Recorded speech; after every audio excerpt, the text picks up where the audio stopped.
Hello hi friends. മച്ചാമാരെ, എല്ലാവർക്കും സുഖമാണെന്ന് വിശ്വസിക്കുന്നു. അപ്പം ഞാൻ നിങ്ങളുടെ മുന്നിൽ ഇന്ന് വന്നത് നമ്മളൊക്കെ പത്രമാധ്യമങ്ങളിലൂടെ അറിഞ്ഞൊരു സംഭവമുണ്ട്. പൂക്കോട് വെറ്ററിനറി സർവകലാശാലയിലെ ജെ സിദ്ധാർത്ഥ് എന്ന് പറയുന്ന വിദ്യാർത്ഥി അതിദാരുണമായി റാഗിങ്ങിൽ കൊല്ലപ്പെട്ടൊരു സംഭവം നമ്മൾ കണ്ടതാണ്. അപ്പോൾ ഇന്ന് കേരളത്തിൻ്റെ പല കലാലയങ്ങളിലും ഈ ഒരു റാഗിങ്ങിൻ്റെ പേരിൽ പല വിദ്യാർത്ഥികളെയും ആ കോളേജിലേക്ക് പുതുതായി വരുന്ന വിദ്യാർത്ഥികളെ സീനിയറായിട്ട് അവിടെ ആദ്യം പഠിക്കുന്ന വിദ്യാർത്ഥികൾ റാഗിങ് ചെയ്യുന്ന സംഭവം, റാഗിങ്ങിന്റെ പേരിൽ അതിക്രൂരമായിട്ട് എന്താ പറയുക, പീഡിപ്പിക്കുന്ന പല സംഭവ വികാസങ്ങളും പത്രമാധ്യമങ്ങളിലൂടെ നമ്മൾ കണ്ടുകൊണ്ടിരിക്കുകയാണ്.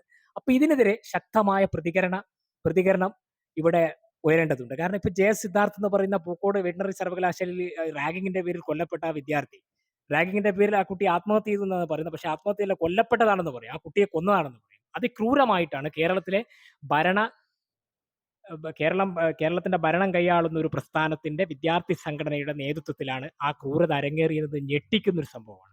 അപ്പൊ അത് അനുവദിച്ചുകൂടാ. അതിക്രൂരമായിട്ട് ആ കുട്ടിയെ 4 ദിവസമായിട്ട് എന്താ പറയുക, ബെലറ്റ് കൊണ്ടുമൊക്കെ നഗ്നനായി നിർത്തിച്ച് ഹോസ്റ്റലിന്റെ നടുത്തളത്തിൽ നിർത്തിച്ച് അതിക്രൂരമായി പീഡിപ്പിച്ചു. അവിടെയുള്ള പല വിദ്യാർത്ഥികളും അതിന് സാക്ഷിയായി. അവർക്കാർക്കും ശബ്ദിക്കാനോ പ്രതികരിക്കാനോ പറ്റാത്ത രീതിയിൽ അവിടെയുള്ള ടെന്നീസ് കോർട്ടിൽ ഇട്ടിട്ട് ആ കുട്ടിയെ 4 ദിവസം അതിക്രൂരമായിട്ടാണ് പീഡിപ്പിച്ചത്, വിവസ്ത്രനാക്കിക്കൊണ്ട്. അതൊക്കെ കേൾക്കുമ്പോൾ വളരെ എന്താ പറയുക, ആൾക്കൂട്ട മർദ്ദനം എന്ന് തന്നെ പറയാം, ആൾക്കൂട്ട മർദ്ദനത്തിന് ഇടയാക്കി എന്ന് പറയാം. എത്ര ക്രൂരമായിട്ടാണ്. എനിക്ക് തോന്നുന്നു ഇവരിത് സ്വബോധത്തിൽ ചെയ്തതല്ല, അവരെ ശരീരത്തിൽ സിരകളിൽ ഏതെങ്കിലും ലഹരിയുടെ അംശം ഉണ്ടാവും, ആ തരത്തിലാണ്. ഒരു ബോധത്തിൽ ആർക്ക് ഇത് ചെയ്യാൻ പറ്റൂല. ആ വിദ്യാർത്ഥിയുടെ അച്ഛനും അമ്മയും അവരുടെ വേദനയൊക്കെ കേരളം നമ്മളിപ്പോൾ പത്രമാധ്യമങ്ങൾ കണ്ടുകൊണ്ടിരിക്കുകയാണ്. അപ്പൊ ഇങ്ങനെയുള്ള ഈ സംഭവം ഒരു കോളേജിലും ഇവർ നടക്കാൻ പാടില്ല. മഹാരാജാസ് കോളേജ് ആയിക്കോട്ടെ, പല കോളേജിലും ഈ പറയുന്ന പ്രബല കക്ഷിയുടെ, ഈ ഭരണകക്ഷിയുടെ കീഴിലെ ഈ വിദ്യാർത്ഥി സംഘടന, ആ സംഘടനയുടെ നേതൃത്വത്തിന് പല റാഗിംഗ് നടക്കുന്നതായിട്ട് നമുക്ക് കാണാൻ കഴിയുന്നത്. പൂക്കോട് വെറ്ററിനറി സർവകലാശാല 2011 ആരംഭിച്ചതാണ്. അവിടെ അന്ന് വൈസ് ചാൻസലർ ആയിരുന്ന ഡോക്ടർ ബി അശോക് ഇന്നലത്തെ മലയാള മനോരമ പത്രത്തിൽ എഴുതിയിരുന്നു. അദ്ദേഹം പറഞ്ഞത്, ഞാൻ അവിടെ ആ സർവകലാശാല, അദ്ദേഹം കേരള കാർഷിക സർവകലാശാലയുടെ ചാൻസലറാണ്. അദ്ദേഹം അവിടെ ചാർജ് എടുക്കുന്ന, അന്ന് ആ ചാർജ് എടുക്കുമ്പോൾ 2011 തുടങ്ങി ചാർജ് എടുക്കുമ്പോൾ അദ്ദേഹത്തിന് സന്തോഷവും അഭിമാനവും പറയുന്നത്. പിന്നീട് ഇപ്പോൾ അദ്ദേഹം പറയുന്നത്, അവിടെയുള്ള കുന്നുകളിൽ നിന്ന് സിദ്ധാർത്ഥിനെ പോലുള്ള വിദ്യാർത്ഥികളുടെ രോദനം, അല്ലെങ്കിൽ വേദന നിറഞ്ഞ നിലവിളി കേൾക്കുന്നു.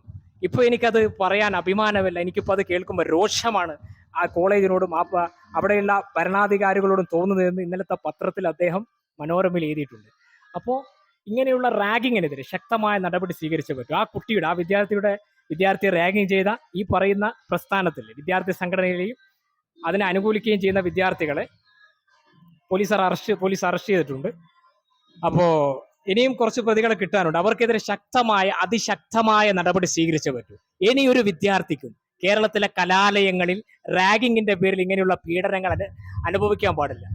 ഒരു കലാലയത്തിലും ഒരു രാഷ്ട്രീയ പ്രസ്ഥാനത്തിനും അതിരുകവിഞ്ഞ സ്വാതന്ത്ര്യം കൊടുക്കാനും പാടില്ല. കലാലയങ്ങളിൽ കലാസ്വാദനവും കലയും സാഹിത്യവും ഒക്കെയാണ് ആഘോഷിക്കപ്പെടേണ്ടത്, അല്ലാതെ ആക്രമണവും പീഡനവുമല്ല അരങ്ങേറേണ്ടതെന്നാണ് എനിക്ക് പറയാനുള്ളത്. അപ്പോൾ ഈ വിഷയത്തിൽ ഞാൻ എൻ്റെ പ്രതികരണം നിങ്ങൾ അറിയിച്ചാണ്. ഇഷ്ടപ്പെട്ടെങ്കിൽ ലൈക്ക് ചെയ്യുക, സബ്സ്ക്രൈബ് ചെയ്യുക. Okay, by.